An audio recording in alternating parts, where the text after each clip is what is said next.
नमस्कार विद्यार्थियों, आज हम वसंत की पाठ्य पुस्तक के अध्याय क्रमांक 2 का स्पष्टीकरण सुनेंगे, जो है लाख की चूड़ियाँ। इस पाठ में गांव में रहने वाले छोटे मोटे लघु उद्योग करने वाले कारीगरों के जीवन के परिवर्तन और उनके जीवन के आजीविका के साधनों के बारे में बताया गया है। लाख की चूड़ियाँ पाठ में एक मुख्य पात्र है जिसका नाम है बदलू। वह पहले गांव में लाख की चूड़ियाँ बनाकर बेचता था। लाख की चूड़ियाँ बनाकर बेचने के कारण उसका जो घर का पूरा जीवन यापन का ज़रिया था वो था केवल यह चूड़ियाँ बेचना और उनसे प्राप्त वस्तुओं द्वारा अपना जीवन निर्वाह करना। पहले के युग में इस तरह के व्यवसाय अनेकों प्रकार से कई गांवों में होते थे और हर व्यक्ति खुशहाल रूप से अपना जीवन व्यतीत करता था। परंतु समय में परिवर्तन आया। परिवर्तन के कारण लोग आधुनिकता की दौड़ में दौड़ने के लिए और अपने आप को कम समय में ज़्यादा प्रगतिशील बनाने के लिए हस्त उद्योग यानी हाथ से किए जाने वाले उद्योग, हाथ से बनाई हुई वस्तुओं के उद्योग को छोड़कर मशीनों का प्रयोग करने लगे, जिससे कि कम समय में कम खर्च में ज़्यादा वस्तुओं का उत्पादन हो सके। इस युग को हम कहते हैं मशीनीकरण का युग। जब यह मशीनीकरण का युग आया तो किस प्रकार बदलू जैसे कई हस्त उद्योग करने वाले लोगों के जीवन में बदलाव आए, उसका वर्णन इस पाठ में किया गया है। एक प्रकार से हम ये भी कह सकते हैं कि यह एक मार्मिक कहानी है। मार्मिक यानी हृदय को छू लेने वाली, क्योंकि गांव के जो कई परिवार हैं वो केवल अपना घर इन हस्त उद्योगों के आधार पर ही चलाते हैं।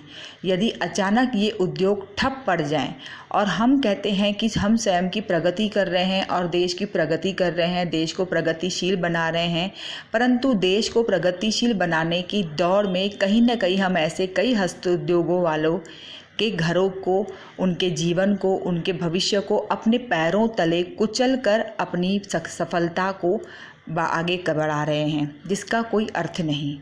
यह दुर्दशा हर हस्त उद्योग करने वाले छोटे मोटे कारीगर की होती है। बदलू जो था वो लेखक के मामा के गांव में रहने वाला एक मनिहार था।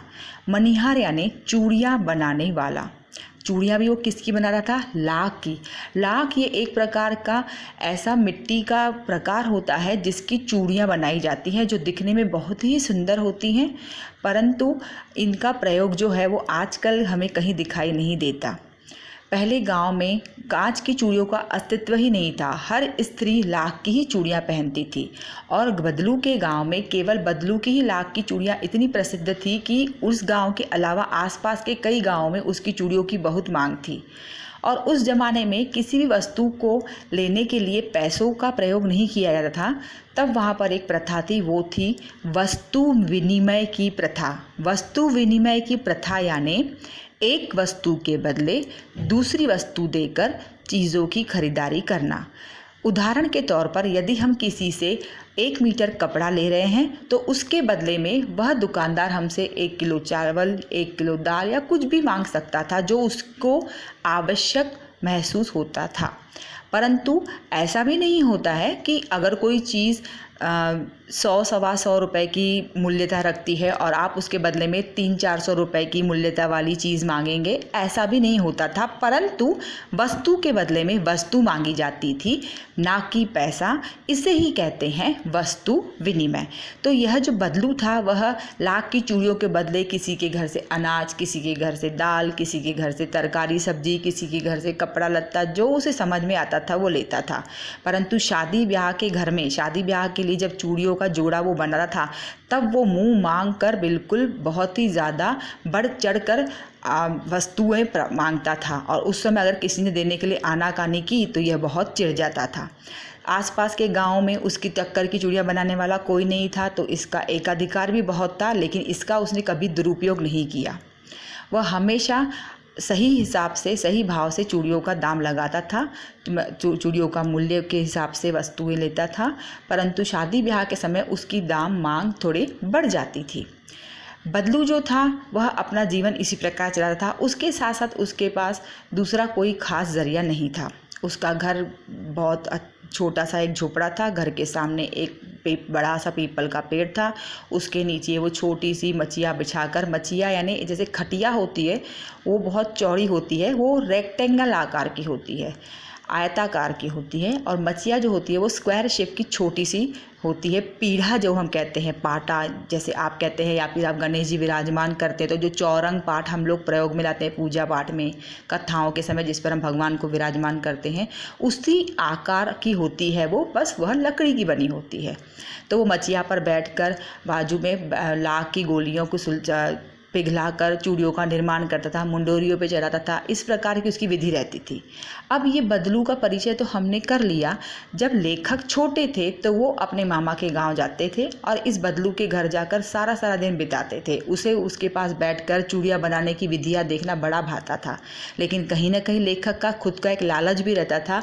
वो यह था कि जब बदलू चूड़ियाँ बना लेता था, उसके पश्चात जो थोड़ी बहुत लाख बचती थी उसकी, वो सुंदर सुंदर गोल गोल गोलियाँ बनाकर, रंग बिरंगी गोलियां बनाकर लेखक को दिया करता था। और लेखक छुट्टियां खत्म होने के बाद वह गोलियां शहर ले आया करते थे और अपने स्कूल में अपने विद्यार्थियों को, सहपाठियों को दिखाया करते थे।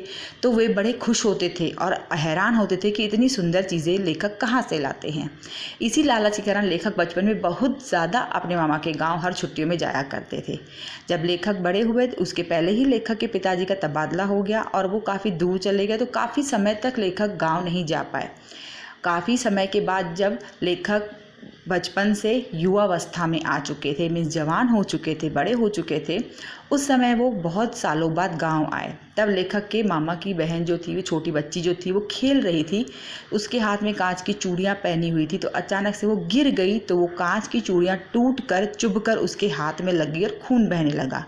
तुरंत डॉक्टर को बुलाया गया, इलाज कराया गया, लेकिन अचानक इन कांच की चूड़ियों के टूटने को देखकर लेखक को बदलू की याद आ गई और तब वह भागा भागा बदलू के घर गया, बदलू से मिला। देखा तो बदलू बेचारा गांव में अपने घर में आंगन के छोटी सी खटिया बिछाकर लेटा हुआ था और उन लेखक ने उन्हें जरूर आवाज़ दी, बदलू काका पहचाना, बदलू काका पहचाना। तो बेचारे बुढ़ापे के कारण अपनी आंखों पर जोर देते हुए फिर कहा, अरे लल्ला तुम हो, आओ आओ बैठो।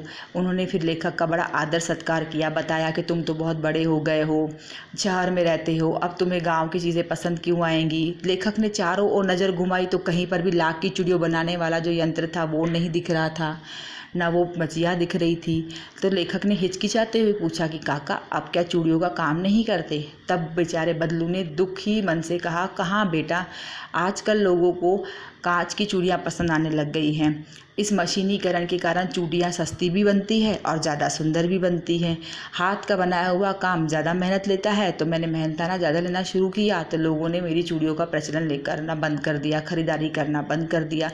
ऐसे करते मशीनी चूड़ियों के कम दाम के कारण, जल्दी बनने के कारण और बहुत ज़्यादा मात्रा में मिलने के कारण मेरे धंधे पर धीरे धीरे लात पड़ती गई और धीरे धीरे करके मेरा ये उद्योग बंद पड़ गया।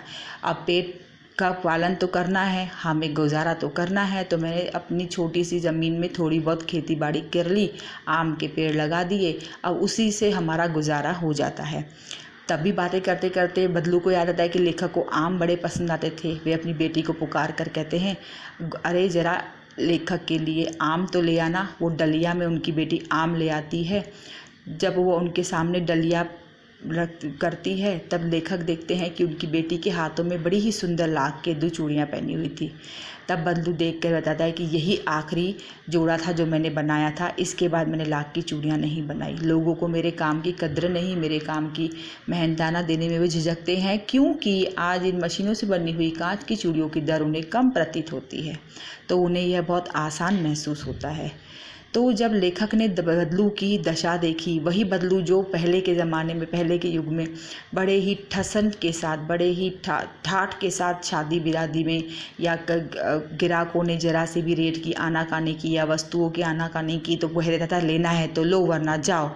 अब वही बदलू बेचारा आवाज़ में सौम्यता, लाचारी भरकर अपने जीवन का यापन कर रहा है।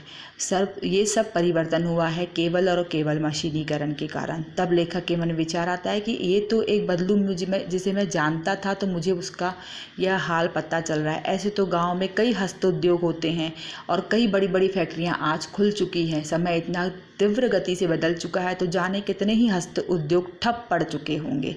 तो ऐसा बदलू के जैसे कई कारीगर होंगे जो बेचारे लाचार होकर, बेबस होकर या तो कर्ज लेकर घर चला रहे होंगे या फिर खाली बैठे मारे मारे धक्के खाते फिर रहे होंगे। इस मशीनीकरण ने सबके जीवन में बहुत बड़ा परिवर्तन ला तो दिया, लेकिन हस्त उद्योग वालों के जीवन में एक बुरा परिवर्तन लाया, सबकी दुर्दशा बदल करके रख दी। इस तरह इस पाठ का सारांश यही है। अब हम इस पाठ के कुछ मुख्य शब्दार्थ देखते हैं। शब्दार्थ जो हैं ये इस प्रकार हैं, जैसे चाव, चाह, रुचि, सलाखें, सलाई, मुंगरी यानी गोल मुठियादार लकड़ी जो ठोकने पीटने के काम आती है, पैतृक यानी पूर्वजों का पिता से प्राप्त या पुश्तैनी, खपत यानी माल की बिक्री, वस्तु यानी पैसों से न खरीद कर, विनिमय यानी वस्तु के बदले दूसरी वस्तु लेना, कसर यानी घाटा पूरा करना, नाजुक यानी कोमल, पगड़ी यानी सिर पर लपेटकर बांधे जाने वाला कपड़ा, मरहम पट्टी यानी जख्म का इलाज, मचिया यानी बैठने के उपयोग में आने वाली सुतली आदि से बुनी छोटी चौकोर खाट, जो मैंने आपको बताया, जो आप चौरंग कहते हैं, जो हम घर में पूजा पाठ के समय ज़्यादातर प्रयोग में लाते हैं, बस वो रहती है हमारी मेटल की, और ये जो मचिया रहती है वो रहती है सुतली और लकड़ी से बनी हुई। मुखातिब यानी देख कर बात करना, डलिया यानी बाँस का बना एक छोटा सा पात्र, फबना यानी सजना, शोभा देना। अब विद्यार्थियों, इस पाठ का सारांश आपको मैं एक माइंड मैप के द्वारा भी लिख कर दे देती हूँ, क्योंकि आप लोगों के पास पुस्तक उपलब्ध नहीं है तो मैं आप लोगों को कुछ पेजेस भी भेज दूँगी जिसका वाचन आप जिसके द्वारा आप अध्याय का वाचन कर सकते हैं। तब तक के लिए आप इन शब्दार्थों को अपनी कॉपी में लिख लीजिए और साथ ही साथ ये माइंड मैप भी अपने पास बना लीजिए। वो आपको क्लास वर्क कॉपी में ही करना है। ये देखिए, इस माइंड मैप में दिखाया गया है, मैंने यहाँ पर चिन्हांकित भी किया है, 1 2 3 4 5 6, ये 6 मुख्य बिंदु जो हैं ये पृष्ठ क्रमांक के हिसाब से बटे हुए हैं। जैसे कि जो नंबर 1 का मुख्य बिंदु है वो है लेखन की बचपन की यादें, वो बदलू को मामा कहता था या लाख की गोलियाँ बनाता था, और ये आपको मिलेगा पूरा विवरण किताब जो मैं भेजूँगी आपको पन्ने पृष्ठ नंबर 5 पर। उसी के साथ में नंबर 2 का जो है वो है मुख्य बिंदु चूड़ियों का निर्माण कार्य, ये आपको मिलेगा पृष्ठ क्रमांक 6 पर, जिसमें पूरी प्रोसीजर बताई गई कि वो लाख की चूड़ियाँ कैसे बनाता था। तीसरे में है वस्तु विनिमय पद्धति के बारे में पूरा विवरण दिया गया, जो आपको सेम पेज पर मिल जाएगा, पेज नंबर 6 पर। और चौथा मुख्य बिंदु जो है वो है मशीनीकरण का आगमन, किस प्रकार गांव में हस्त उद्योग ठप पड़ गए, किस प्रकार कांच की चूड़ियों का प्रचलन बढ़ गया, औरतें किस प्रकार बदलू से सामान लेना बंद कर दिया, इस सब का विवरण है पेज नंबर 7 में।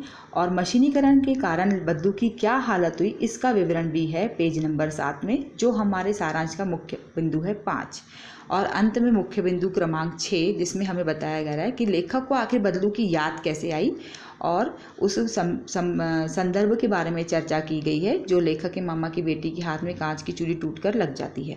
एक्चुअली ये पाठ जो है वो शुरुआत में ऐसे ही बताया गया है कि लेखक बचपन में उसे बदलू मामा न कहकर बदलू काका पुकारते थे, क्यों जाते थे गांव में, उनके मित्र क्या देखकर हैरान होते थे, और ये बताते बताते बताते लेखक की यौवनावस्था के बारे में बताया गया है, और अंत में ये बताया गया है कि लेखक को बदलू की याद क्यों आई। मीन्स ये जो चक्र है ये उल्टा चल रहा है, लेकिन कहानी का विवरण जिस प्रकार से किया गया है पुस्तक में, उसी प्रकार से मैंने मुख्य बिंदुओं का क्रमांक दिया है ताकि आपको समझने में आसानी हो। आशा करती हूँ मेरे प्यारे विद्यार्थियों कि आप ये सारे ऑडियोज़ ध्यान से सुनते होंगे और पाठ को समझने का प्रयास करते होंगे। आप निश्चिंत रहिए, मैं अध्याय के पूरे जो वर्णन के जो पाठों के पन्ने हैं मैं आपको जल्द ही एनटेप के द्वारा भेजूंगी। तब तक कि आप अपना यह कार्य पूर्ण कीजिए, इसी विश्वास के साथ कि आप किसी भी प्रकार की मेरी आज्ञा की अवहेलना नहीं करेंगे, मेरा कहा हुआ न मानेंगे, ऐसा मैं नहीं मानती। मुझे पूर्ण विश्वास है कि आप मेरा कहा हुआ हर कार्य समय पर पूर्ण करेंगे। तो इसी सच्ची आशा और विश्वास के साथ मैं आज का यह ऑडियो समाप्त करती हूँ। आपका दिन मंगलमय हो।